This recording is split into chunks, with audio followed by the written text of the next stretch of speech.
Okay, so what happened was I was making the vid and I actually died on the way because I wasn't looking at my health. I was too busy explaining shit, so I'd actually start over from the beginning. I never saved. So yeah, I'm back to where I was now, so here we go. I never showed the pause menu and all that stuff. So here's just the normal options, save, load, gameplay and stuff.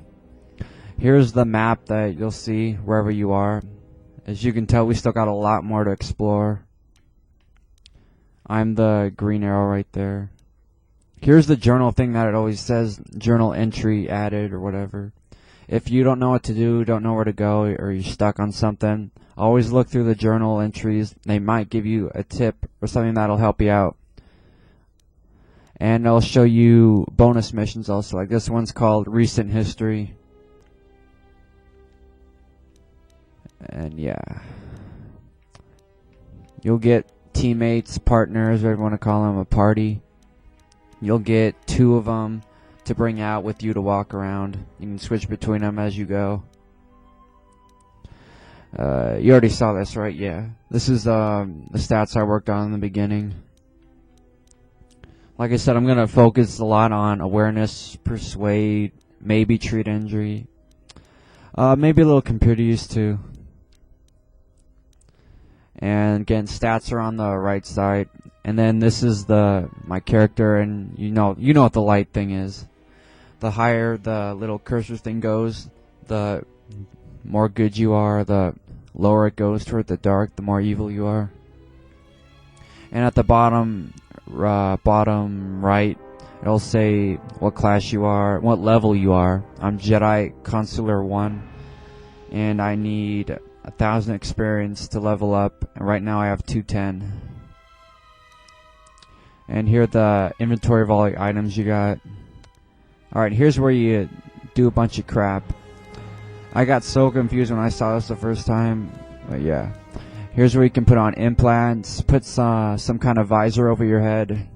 You could put on specialty gloves to help with your whatever you're trying to do. Put something on your arm. I'm not sure what you put on your arms. I think it's like bands or something that'll help your health or something. I don't know. Body armor, left arm. You could put on a specialty belt. Here's where you put on weapons, basically. You get 2 configurations. You switch between them by pressing X while you're in battle. Or not in battle. I'll show you how you switch in a sec. Let's put on plasma torch. And you can dual wield, obviously. Just put it in this other hand. And that's it. Alright, here we go.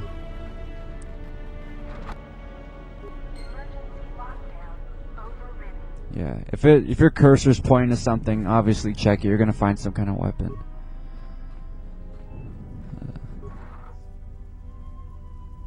Okay, that's weird. Yeah, the items do switch, I guess. When I checked through this, like when I was about ready to die, and I checked through this the first time through, it gave me 2 items. This one only gave me 1 this time. So it is true that you do get different items when you play through the game different times. That's cool. That's why I used to like to play through it over and over. Get different items. Yeah, fuck this plasma torch. Give me a vibroblade. It gives you stats on how well it is. See, this does 1 to 10 damage. This one does 1 damage. But it can also burn your opponent, giving it 1 to 6 damage plus, so I don't know, it's whatever you prefer. I prefer the vibroblade for right now. But I'm gonna keep the plasma torch on hand just in case.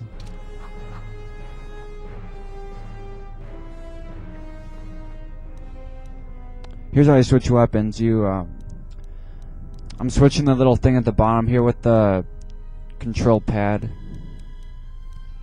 Here's all your little items. Your health items are in this slot. Then here's where I'm going to explain this really quick. Your stances, I guess, or whatever you want to call them. I call them stances. If you want to be aggressive, you just pursue foes if needed. Do not switch weapons. Jedi support, use Jedi powers and the aggressive behavior. Stationary, attack but you don't move, don't switch weapons. Ranged, if you're using a ranged weapon and then an enemy comes towards you, you automatically switch to a melee weapon, so that one's kind of cool. I always just keep it on aggressive for right now. They don't really make too much of a difference because I never really leave it on autopilot. I'm always pressing something, even if I don't need to. Alright, we're going to do our first battles. Alright, let's do... Alright, here are your attacks, by the way. Normal attack. This one's going to do just like a normal sized attack power and normal accuracy. If all else fails and you really can't hit the opponent with these attacks, always go back to this, because this is like your fail-safe thing. This is like your last resort. But I probably wouldn't use it like on a normal basis. This is like your very last option. Here's critical strike. It's what it sounds like. Attacks won't be super strong, but you will occasionally get a critical hit on your opponent. That does a lot of damage. Flurry, you do a lot of small attacks. You might miss a couple of them, but sometimes you might get all of them. Do lots of damage. Power attack is probably the least accurate, but you know, it's the strongest. So yeah, let's work on power attack. If you just want to leave it on power attack, you just press A and it'll just do power attack. But then I think when you attack another enemy, you have to press it again to reset it. After you kill enemies, there'll be remains sometimes. Just check those out.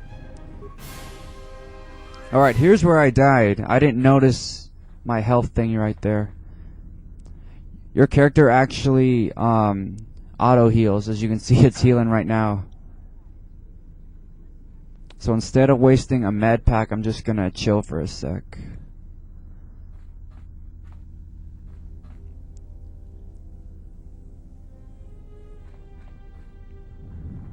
It's only healing this fast right now, as you can see, because I'm at like level 1. Obviously, and I have like barely any HP.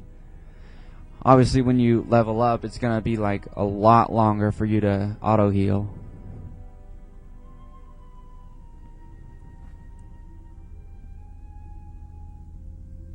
Alright, we're good. Let's go. Alright, let's try Flurry this time. Oh, we took it out. Flurry again.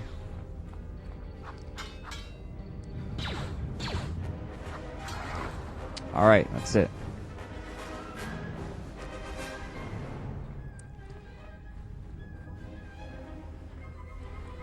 I don't think there's any enemies here. Let's go. Yeah, we're alright.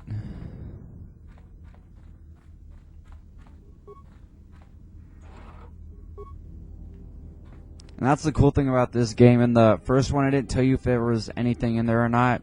This one, if there's nothing in there, it's going to say broken droid, nothing. Meaning there's nothing in there, don't need to check it. They didn't do that in the first game. I was like stupid as fuck, but whatever. This is the exit, but it is sealed. Strange. In my visions, it was open.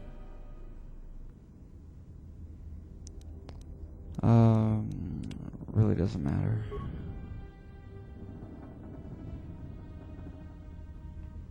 Okay. I think there's gonna be enemies here, but let's go. Oh no, alright. Security tunnelers, here we go. You can bash stuff open if there's a lock on them, but you might break the items in there. See, fuck, I did it. If you get a broken item, you take those for, you put those on either workbenches or the lab station. I think it's workbenches for broken parts. So that sucks, I broke them. But I got some grenades.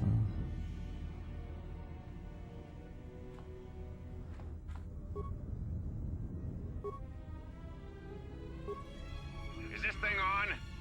Alright, all hands, especially you, KOTOR. Listen up, because I'm not gonna say this again.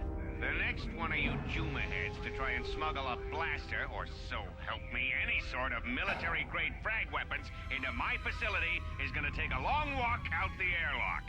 Why? Because in case you forgot, Peragian fuel explodes at high temperatures. That's what blasted that that chunk out of Peragus too and created this asteroid field. So if I catch any of you with anything other than sonic charges or mining lasers, I'll burn you and your contract. Security out. And according to one of the miners, it was because one of the sonic charges went off prematurely. And like before, it was one set by a mining droid. The three idiots were grouped so close to the charge, it might as well have been a grenade going off. The blast turned their bones to dust. The blast wrecked the internal components of the droid that set the charge, though, so we can't even dissect it to see what happened. I don't like what's going on here. Ever since that Jedi showed up, things are getting worse. It's not just Korta and his miners, or the fights, but now the droids are acting crazy. If we don't find what's causing this, or who, this facility's gonna be space dust by the time the next Telos freighter arrives. Alright, I'm gonna stop here.